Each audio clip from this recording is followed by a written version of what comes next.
You look at the bank balance and there's money in the account and you feel reassured, hey, we're doing fine. But here's the problem. That number isn't telling you what you think it's telling you. And if you're making decisions based on what you see in that balance, you might be heading toward a cliff you can't see coming. Most board members without a finance background do the same thing. They look at their operating account balance and their reserve account balance. Money's there, check. We're okay. But those are snapshots, frozen moments in time. They don't tell you whether you can afford what's coming. They don't tell you if your income is keeping pace with your expenses.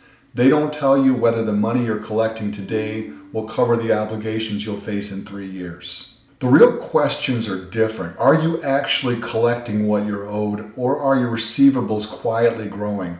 Are you funding reserves at a rate that matches your future needs, or are you underfunding and hoping nothing breaks early?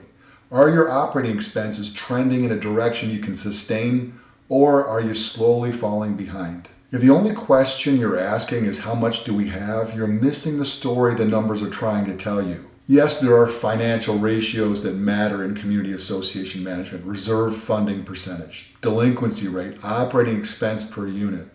These are real metrics that professionals use to assess community health. But here's what nobody tells you.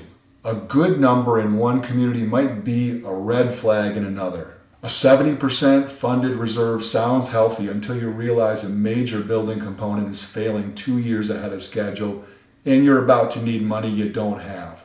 A 5% delinquency rate sounds manageable until you learn it's concentrated in 3 units that haven't paid in 18 months and probably never will.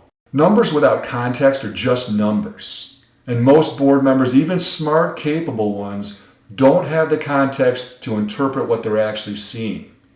They're looking at a dashboard full of gauges without knowing which ones matter or what the warning signs look like. Financial literacy for board members isn't about learning accounting.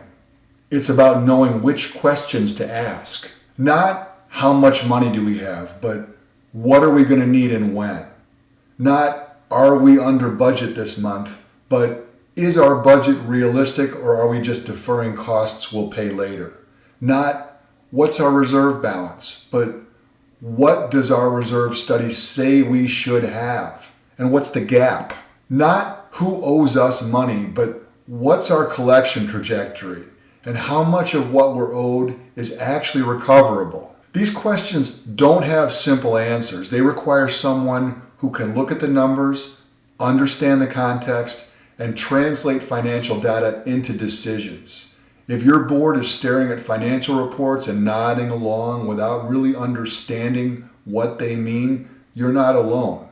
But you're also not actually managing your finances. Financial oversight isn't about board members becoming accountants. It's about having partners who can translate the numbers into clarity, who can tell you what's healthy, what's concerning, and what needs attention before it becomes a crisis. If your board is making financial decisions based on bank balances and gut feel, if you're looking at reports without really knowing what to look for, you're not managing your community's finances, you're hoping for the best. That's exactly where experience guidance turns confusion into confidence, because the numbers are always telling a story.